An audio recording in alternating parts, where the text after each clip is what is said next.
A segunda temporada de Senhor dos Anéis, Os Anéis de Poder, está chegando, então bora dar um resumão de tudo que a gente precisa lembrar do primeiro ano da série. Seem I'm not the only elf alive that's being transformed by darkness.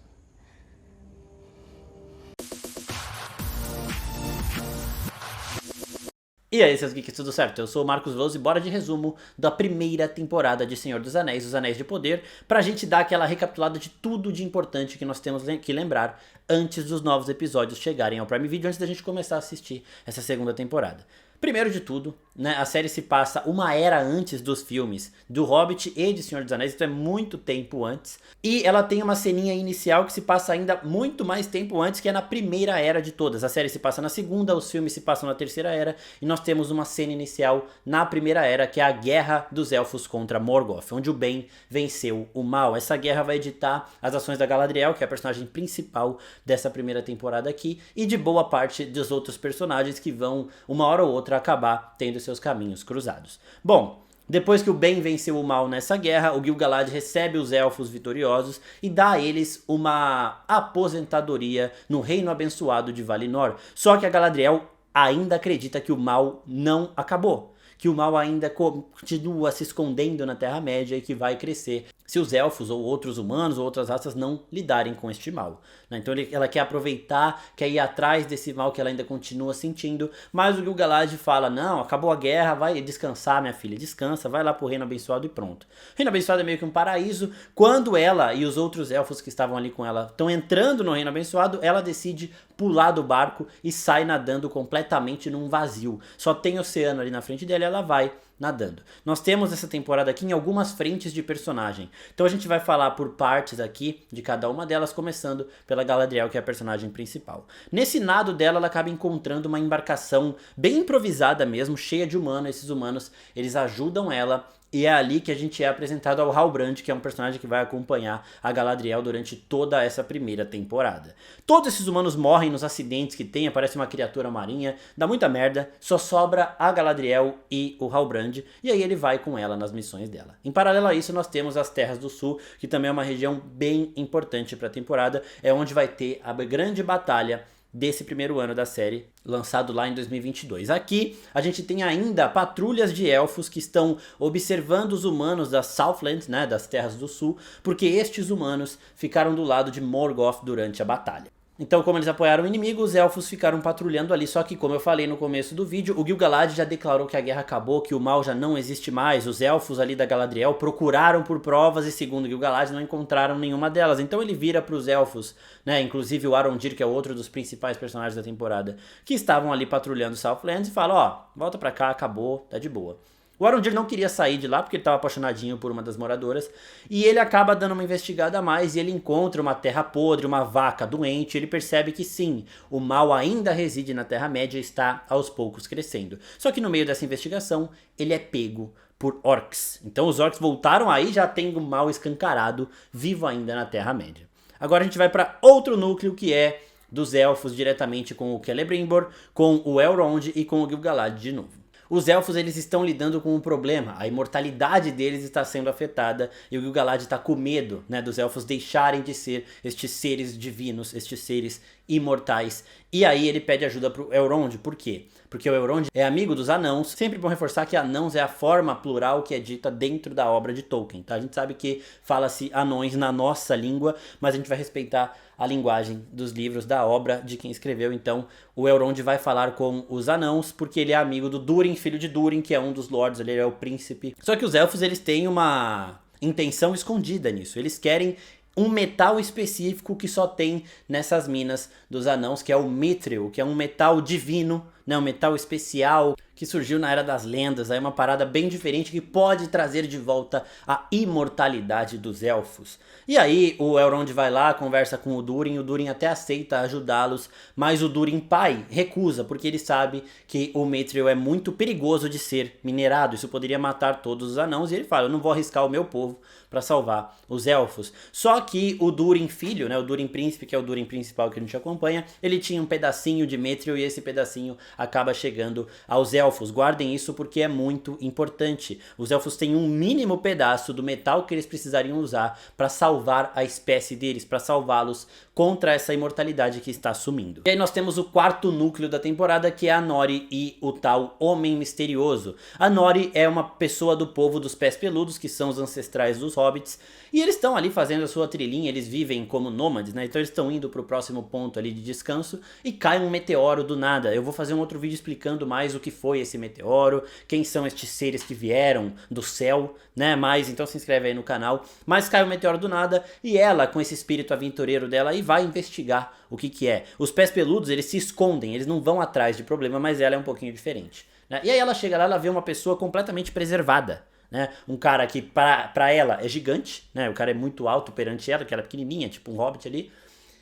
E ela acorda esse cara, o cara não lembra quem ele é, não sabe falar direito, parece uma criança. E ele tem claramente poderes mágicos, poderes esses que ele não sabe controlar. E agora a gente volta para o núcleo da Galadriel. Ela precisa de um exército para ir atrás desse mal que ela ainda está sentindo. E ela vai ao reino de Númenor, que era um reino que ajudou os elfos na guerra contra Morgoth. Então, se a gente tem as Terras do Sul onde a galera ajudou Morgoth, aqui a gente tem a galera que ajudou os elfos. E ela vai justamente lá para procurar ajuda, para pedir um exército. Quando ela chega lá, eles estão tendo um probleminha com elfos, eles não estão lidando muito bem mais. Só que ela consegue conquistar a rainha da região e consegue o exército que ela precisa. Em paralelo a isso, a gente descobre que o Halbrand, ele carrega o símbolo da família real, família nobre, né, da linhagem principal das Terras do Sul, justamente. Então ele é meio que um príncipe perdido. E aí ele tá com aquele discursinho, ah não, o meu povo escolheu apoiar o lado errado, então eu não quero assumir esse povo, eu não quero governá-los, não sei o que, sabe aquele papinho furado? Então ele tá nessa aí, mas a Galadriel fala, não, você precisa fazer isso, tal, vai ser bom pra gente, se você governá-los também, e tudo mais. E aí a gente volta aqui para o núcleo de novo das Terras do Sul, porque aparece o Adar é o grande líder dos orcs de Southland, aqueles orcs que raptaram o Arondir. Então neste ponto dessa primeira temporada a gente tem muita especulação de quando os personagens famosos iriam aparecer. A Galadriel é a grande protagonista, então ela aparece desde o começo, mas a gente tinha ainda quem é Sauron, né? E neste ponto aqui, o tal homem misterioso que caiu do meteoro, que foi encontrado pela Nori, e o Adar, eles despontaram na época, as pessoas discutindo episódio por semana ali, que eles poderiam ser Sauron. O Adar aqui já logo descarta isso, ele fala que ele era um comandado de Sauron, ele era um dos generais ali de Sauron. Sauron inclusive era um dos principais generais do Morgoth. Ele era um elfo corrompido e ele acaba se tornando o líder dos orcs e ele só quer achar um lugarzinho pro povo dele viver, né? Os orcs também merecem viver, ele levanta essa bandeira. Mas ele aqui tá governando esses orcs, tá controlando todos eles, eles seguem o Adar fielmente e ele agora capturou o Arondir e alguns outros elfos que estão ali trabalhando como escravos para ele. Enquanto isso, voltando para o núcleo da Nori, dos Pés Peludos e do Homem Misterioso, ele encontra dificuldades para controlar os seus poderes. Às vezes ele ajuda os Pés Peludos, às vezes ele acaba sendo um risco, né? Então a Nori fala para ele, ó, não dá para você continuar com a gente. Tá? E aí ele vai embora. Só que, desde o começo da jornada dele com a Nori, tinham 3 pessoas que são uma espécie de servos de Sauron, um povo bem misterioso aí, o principal parecia o Eminem, inclusive, que estavam acompanhando, seguindo eles. São pessoas também com poderes e habilidades. Quando esse cara sai pra andar sozinho, essas 3 pessoas encontram ele, né? E aí você pensa, puta, fudeu, vamos matar o cara. A gente nem sabia quem ele era direito. E aí os 3 ajoelham perante esse homem misterioso, declarando ele como o grande Lorde das Trevas, Sauron. Para tudo aí! E aí nós temos uma grande revelação que faz com que este homem aqui já saia da corrida para ser o Sauron e que ele se torne o principal postulante da corrida para ser Gandalf, porque as pessoas ajoelham pra ele e depois ele fala pra Nori, não, eu sou malvado, não sei o que, eles estão falando aqui que eu sou o Lorde das Trevas. Aí ela, não, você é quem você quiser ser. Você não precisa se definir pelo que eles estão falando. E aí esse homem ele usa os seus poderes para o bem, ele ataca estes 3 seguidores, servos de Sauron aí, e eles dizem o seguinte: From Shadow you came. To Shadow I bid you return. He is not Sauron. He is the other. He is He is... I'm good. Os Istari são seres encarnados para ajudar os povos livres e Gandalf é um deles. Por isso que a gente acha que ele é Gandalf. Ele pode ser um dos outros Istari, mas ele muito provavelmente é Gandalf, porque até o final da temporada ele começa a falar muita coisa que o Gandalf falava parecido e tudo mais. Então muito provavelmente eles vão revelar. Eles não deram nome ainda a ele de Gandalf, exatamente, mas muito provavelmente ele é o Gandalf e aqui foi meio que revelado isso. Quando eles falaram, ele não é o Sauron, ele é o outro, eu falei, nossa, isso foi muito foda. Então o Adar já não tá mais na corrida pra ser o Sauron e nem o Homem Misterioso. Quem é Sauron afinal de contas? E aí nós temos a Galadriel, o Halbrand e o exército de Númenor indo para as Terras do Sul, e lá eles encontram o exército de Adar dos orcs e eles começam a grande guerra da primeira temporada. Nessa guerra o Adar vê que ele vai perder e ele tenta fugir, só que o Halbrand pega ele e a Galadriel vai interrogá-lo e ela quer saber de Sauron, e ele começa a dar vários detalhes de Sauron. Ele fala que ele perdeu muitos homens seguindo Sauron e ele ficou um pouco desacreditado, né, com a liderança do Sauron, e ele fala que o Sauron estava com planos de forjar algo que o permitisse controlar a Terra-média.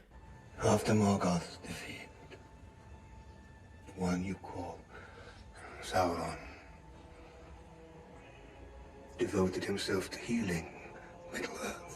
Ele usa o termo curar a Terra-média, mas no começo da temporada, no primeiro episódio, a Galadriel achou uma mesa de forja ali, que parecia que teve resquícios, sim, de que algum Lorde das Trevas tinha passado por ali, e agora o Adar, que era um seguidor de Sauron, ele fala que o Sauron tem intenção de forjar algo poderoso o suficiente para curar a Terra-média. Então a gente já vai tendo alguns poucos detalhes das intenções do Sauron. E uma coisa que eu gosto muito nessa primeira temporada é como eles colocam esses detalhes para as pessoas que leram os livros, inclusive, ficarem captando pequenos pontos para descobrir quem será o Sauron, quem será o Gandalf e por aí vai. E isso é bem legal, né? Porque ele fala, olha, ele tá querendo forjar alguma coisa, a Galadriel já tinha achado uma forja, então a gente vai meio que juntando os pontos, e aí no momento que é revelado quem é Sauron, a gente fala, mano, que foda. E aqui a Galadriel tem um puta de um discurso merda aqui, né? Que ela, tipo, ele fala, o Adar fala, eu só quero um lugar para os meus orcs viverem, né? Eles também merecem viver. Ela fala, não, você, a sua raça tem que morrer todo mundo, vão matar todo mundo, vão matar você por último. E aí o Adar, que é um elfo corrompido pela escuridão, vira pra ela e tá uma frase fodida também. Pelo visto, não fui o único elfo a ser corrompido pela escuridão. E a Galadriel, com essa sede de vingança dela aí, fica um pouco, né? Caralho, tô passando do ponto aqui. It would seem I'm not the only elf alive that's being transformed by darkness. E aí, quando o grupo da Galadriel achava que tinha vencido a guerra, o plano do Adar ele continua em ação, porque o pessoal das Terras do Sul tinha encontrado uma espada quebrada ali, mas uma espada claramente do Lorde das Trevas, que quando você colocava sangue nela, ela se formava, né? Ela terminava ali de se formar. E um dos humanos ali, que não estava muito afim de ir contra os orcs, ele pegou essa espada e seguiu os planos do Adar, né? Seguiu as ordens do Adar e enfiou essa espada num ponto que libera um rio. Esse rio vai até um vulcão. Quando a água tem um impacto na base do vulcão, esse vulcão entra em erupção e é uma erupção absurda de grande, uma erupção que mata a maioria do exército de Númenor que veio junto com a Galadriel. Os principais personagens sobrevivem, a rainha fica cega, mas ela também sobrevive. E aí nós temos o grande choque aqui, né? A Galadriel foi derrotada, as forças dela. E nesse momento, ela e a rainha de Númenor se separam. A rainha vai pra Númenor pra pegar um exército ainda maior, porque eles viram que a treta tá correndo mesmo. E a Galadriel volta ao reino dos elfos também para conseguir ajuda. Agora já tem provas mais fortes de que o mal retornou à Terra-média. E agora Southlands, agora coberta por toda essa erupção do vulcão, ressurge como Mordor. E quando a Galadriel chega na Terra dos Elfos é que nós temos o grande choque. O Halbrand, que era um personagem que assim, algumas pessoas desconfiavam que ele poderia ser Sauron, mas ele não era a aposta principal no começo da temporada. Quando ele vê o Celebrimbor, que é o grande ferreiro dos elfos, um ser lendário também, ele fica intrigado, ele vai lá e mostra interesses por forja, né? Então, a coisa que a gente mais sabia da temporada é que o Sauron estava tentando forjar algo extremamente poderoso. O Halbrand, ele chega perto do Celebrimbor e dá uma ideia. Por que você não pega esse Mithril e forja ele, mistura ele com outros materiais e forja uma coroa, dê essa coroa para uma pessoa e essa pessoa vai poder ajudar os elfos a recuperar toda essa imortalidade. O Celebrimbor fica meio assim, putz, como que eu não pensei nisso? Mas ele adora a ideia e a Galadriel começa a ficar um pouco cabreira com o Halbrand e com essas intenções, porque ela tinha escutado o que o Adar falou que o Sauron queria fazer. E ela vai fazer as pesquisas dela e descobre que a linhagem da família real de Southland, das Terras do Sul, acabou há muito tempo, ela foi extinta. Então Halbrand não tinha como ser um herdeiro dessa linhagem, e aí ela mata a pau, ela sabe que o Halbrand é Sauron. E aí ela tem uma discussão ali com ele, ela confronta ele longe de todo mundo, né? E ele fala, ó, quem era mal era Morgoth, eu não sou tão mal assim. Se você governar comigo, nós podemos ser luz e trevas na Terra-média juntos e a gente pode achar um equilíbrio por aqui. E aí a gente tem uma visão linda ali, inclusive, dos dois usando coroas, ele, a coroa de Sauron, e ela, uma outra coroa, com eles governando a Terra-média, seriam as duas coroas que seriam forjadas com o Mithril, né? Só que ela recusa, confronta ele e ele vaza dali, ele foge.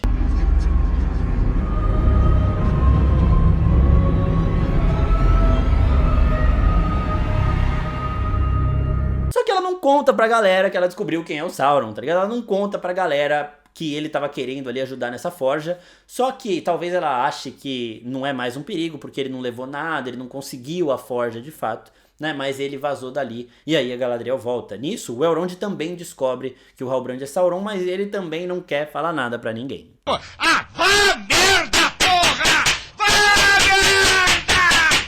E aqui surgem os 3 anéis elfos do poder, né? Por quê? A Galadriel retorna pro Celebrimbor, ele ainda tá com aquele plano de forjar uma coroa de Mithril, até 2 talvez, e a Galadriel fala, ó, uma coroa pode corromper a pessoa que usa porque é muito poder pra uma pessoa só. 2 também, pode corromper os 2, fazer os 2 lutarem ali. Eu acho que o equilíbrio perfeito estaria em 3 coroas. E aí eles chegam ao acordo de que tem pouco Mithril para 3 coroas, e aí eles decidem fazer itens menores. E aí são criados os 3 anéis dos elfos. E a temporada termina com o Sauron ali em Mordor, né, o Sauron Halbrand em Mordor, preparando para forjar um anel superior, um anel para todos governar, um anel que dará a ele controle sobre toda a Terra-média. Então ele já conseguiu o conhecimento que ele precisava e agora ele está preparado para forjar a arma que dará a ele poder sobre todas as outras criaturas da Terra-média. A gente ainda tem um ponto aqui, uma referência a um Balrog, quando o Durin pai fala, ó, ninguém vai minerar Mithril aqui, e ele tira o colar do Durin filho de príncipe, porque o Durin estava tentando minerar escondido do pai. Ele fecha as minas de Mithril e a gente vê que lá na base da mina tinha um Balrog. Então realmente era perigoso você ir até lá, porque ia liberar essa besta e ia ser um bagulho também insano. O Balrog ele acorda rapidinho, depois ele volta a dormir, então foi só um easter egg mesmo para mostrar que ele está no fundo das minas de Mithril. Então o cenário das frentes termina da seguinte forma: o Sauron está preparado para forjar um anel, o anel para todos governar. Os elfos estão com seus 3 anéis se preparando também para essa guerra. Os humanos de Númenor, eles estão numa treta política, porque enquanto a rainha estava fora, o pai dela, que era o atual rei mesmo, morreu. E aí a galera anti-elfo começou a tentar crescer sua influência política, então eles estão numa situação meio House of the Dragon aqui. Então a gente vai ter ainda uma tretinha política lá em Númenor para se lidar antes do exército poder voltar para ajudar a Galadriel. Nós temos a Nori e o Homem Misterioso, que provavelmente é Gandalf, seguindo uma aventura solo. Então os Pés Peludos encontraram a sua base, se fixaram em um outro lugar ali com comida e tudo mais. Só que a Nori é aventureira demais pra esse povo que vive se escondendo, que vive quietinho ali na dele. E ela vai ser meio que uma sidekick do Gandalf aí. E aí a gente já vai vendo um pouco, se ele for realmente o Gandalf, né, da relação mais próxima que ele tem com os hobbits, porque os Pés Peludos são ancestrais dos hobbits. Então basicamente é isso, eu espero que vocês tenham gostado desse resumo. Se sobrou alguma dúvida, comenta aqui embaixo que a gente faz. E ativa o sininho, porque a gente vai começar a fazer mais vídeos do universo de Tolkien, de Senhor dos Anéis, explicando alguns conceitos justamente para preparar para essa segunda temporada. Retorna dia 29 de agosto ao Prime Video, no final do mês que este vídeo aqui foi publicado. Espero que vocês tenham gostado, não se esqueça de se inscrever no canal e até a próxima, pessoal. Tchau, tchau.